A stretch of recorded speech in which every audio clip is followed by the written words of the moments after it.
جو ترامیم ہے یہ بات اس حد تک تو چلے تھیوریٹیکلی ٹھیک ہے کہ یہ ہاؤس کا استحقاق ہے, وہ ترامیم جتنی چاہے کر سکتے ہیں, لیکن میرا سوال یہ ہے کہ جو ترامیم ہو رہی ہیں کامران مرتضیٰ صاحب, ظاہر ہے آپ کی پارٹی بھی عوام کی نمائندہ جماعت ہے, یہ پبلک سینٹرک ہے, آپ سمجھتے ہیں کہ نیڈ آف دی ٹائم ہے کہ آپ کو اس طرف جانا چاہیے؟ دوسرا اس کے اوپر مجھے رائے یہ ہے کہ اپوزیشن اگر اس ترامیم کو ظاہر نمبر کی صورت میں روک نہیں سکتی, لیکن عوام کا مقدمہ بھی تو لڑنا ہے, ان کے سامنے بھی تو اس چیز کو بتانا ہے کہ گورنمنٹ یہ کیوں کر رہی ہے, کیا اچیو کرنا چاہتی ہے. آپ کی پارٹی کی یا اپوزیشن کا اوورآل پھر لاہے عمل کیا ہوگا؟ دیکھیں گے خاموش تماشائی بن کے کہ جو ہو رہا ہے اس کو ہونے دیا جائے؟ ایسا ہے کہ پاکستان کی عدلیہ جو ہے وہ ان 78-79 سالوں میں کبھی بھی جو ہے وہ آئیڈیل نہیں رہی. آپ کو یہ یاد ہوگا کہ اس 78-79 سالوں میں جو ہے وہ کئی دفعہ کانسٹیٹیوشنل کورٹ کا کانسیپٹ آیا, اور بڑے ایسے لوگوں کی طرف سے آیا جو جورسٹ جن کو آپ کہہ سکتے ہیں, یا جو انسانی حقوق کے جو بڑے علمبردار تھے وہ ان کی طرف سے بھی آیا. مگر جب ہم نے اس کو ایکسپیرینس کیا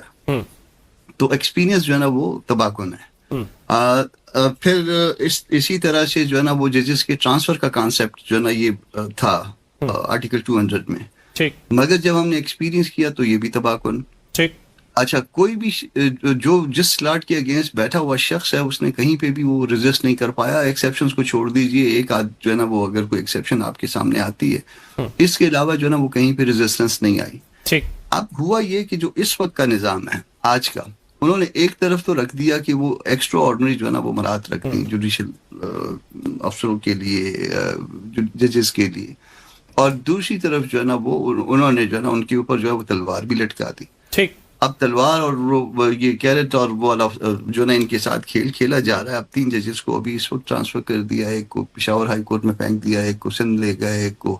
لاہور ہائی کورٹ لے گئے. تو دوسروں کو جو ہے نا ویسے ہی جو ہے ان کے کان بھی کھڑے ہو گئے کہ ہم بھی جو ہے اپنی پسند کی جگہ سے دوسری جگہ جا سکتے ہیں. حالانکہ سارا پاکستان اور پاکستان ہمارا ہے, وہ جا کے کہیں بھی انصاف کر سکتے تھے, مگر ریزسٹنس جو ہے نا وہ بالکل اس وقت ختم کر دی گئی ہے. اور جب ختم کر دی گئی ہے تو اب اس ریفرنس سے جو ہے وہ دیکھنا ہوگا. جس وقت 26th امینڈمنٹ تھی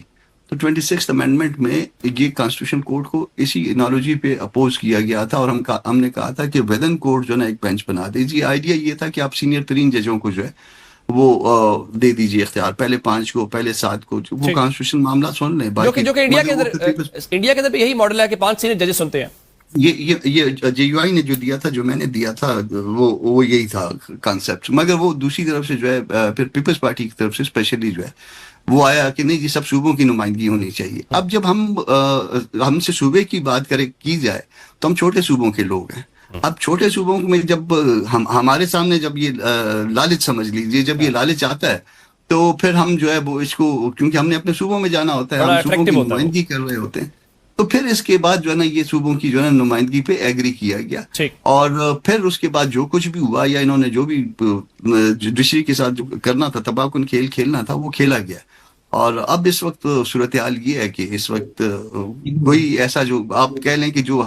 ورسز اسٹیٹ جو کیس ہوگا, یہ میں عام بیل اپلیکیشن یا عام کرمنل کیسز کی بات نہیں کر رہا, جہاں ورسز ریاست آ جائے گی یا ریاست کا مفاد آ جائے گا, یا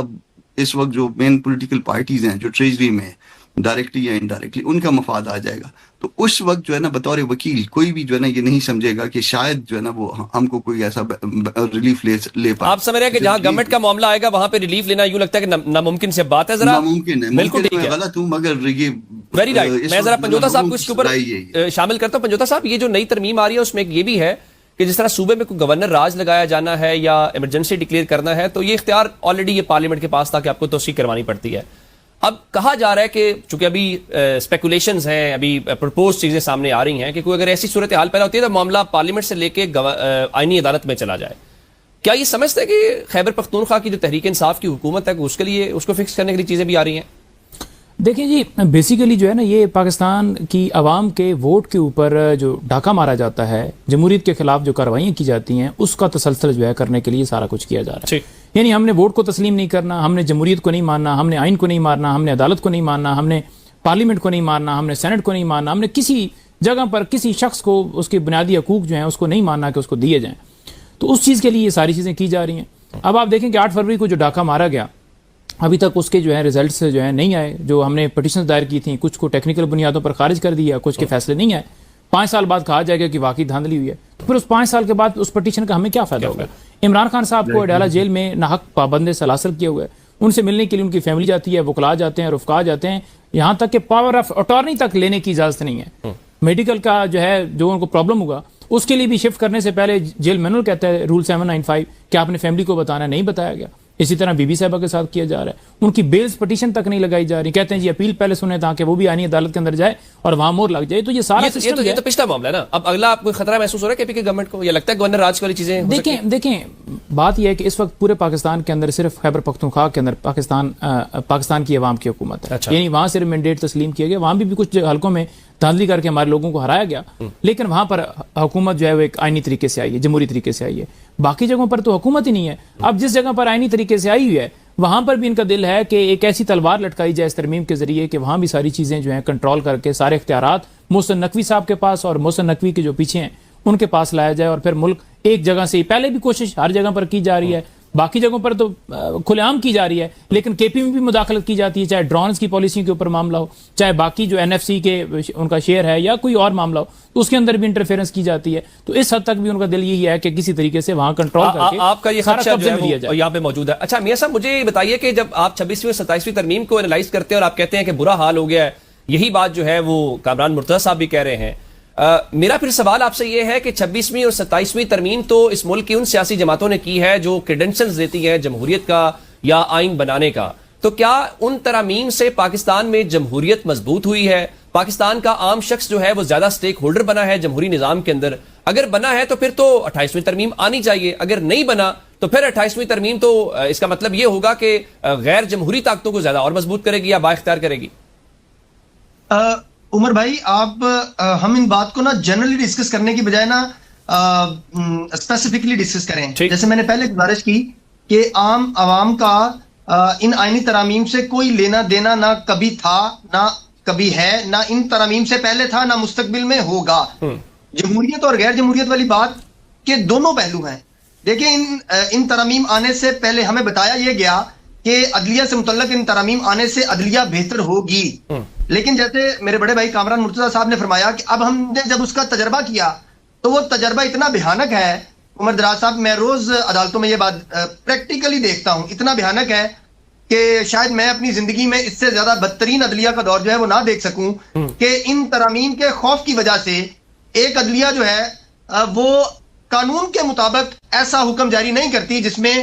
واضح طور کے اوپر جو سی سی بی ہے اس نے ایک شہری کو اٹھایا اور اٹھا کے بغیر ٹرائل کے قتل کر دیا. ہائی کورٹ نے صرف اتنا حکم جاری کرنا ہے کہ آپ اس معاملے کی کسٹوڈیل ڈیتھ ایکٹ جو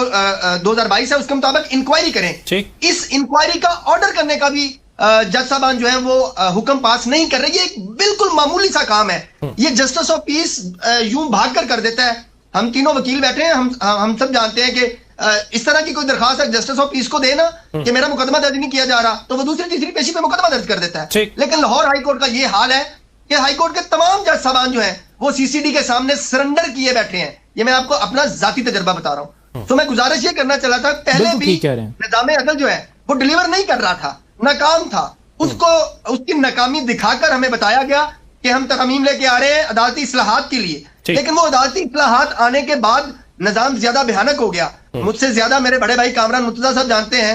کہ ان 26ویں اور 27ویں ترامیم کے ذریعے جن جج صاحبان کو نئے سرے سے اعلیٰ عدلیہ میں بھرتی کیا جا رہا ہے ان کی قابلیت کا عالم یہ ہے کہ وہ ایک معمولی سا مقدمہ یا لاہور ہائی کورٹ میں ارجنٹ کے طور کے اوپر لگتا ہے اور اس کو سمجھنے کے لیے وہ کم از کم 30 منٹ زیادہ سے زیادہ 45 منٹ لگاتے ہیں، اور وہ معزز جج صاحبان جو ہے ایک بجے تک اپنی ارجنٹ لسٹ جو ہے وہ ایگزاسٹ نہیں کر پا رہے ہوتے. تو ہمیں دکھایا تو یہ کیا گیا تھا، بتایا یہ گیا تھا کہ ہم قابل ججز لے کر آ رہے ہیں، لیکن وہ ججز کیونکہ آئین کا حصہ ہے، اپوزیشن کے ووٹ زیادہ ہیں، فیورٹزم ہو رہی ہے، تو نلائق جج صاحبان جو ہے وہ بھرتی کیے جا رہے ہیں. آپ اپنی مرضی کے جج صاحبان بھرتی کر لیں لیکن وہ ایماندار اور قابل تو ہوں. بالکل ٹھیک ہے. آپ تقریباً تینوں ہی آج جو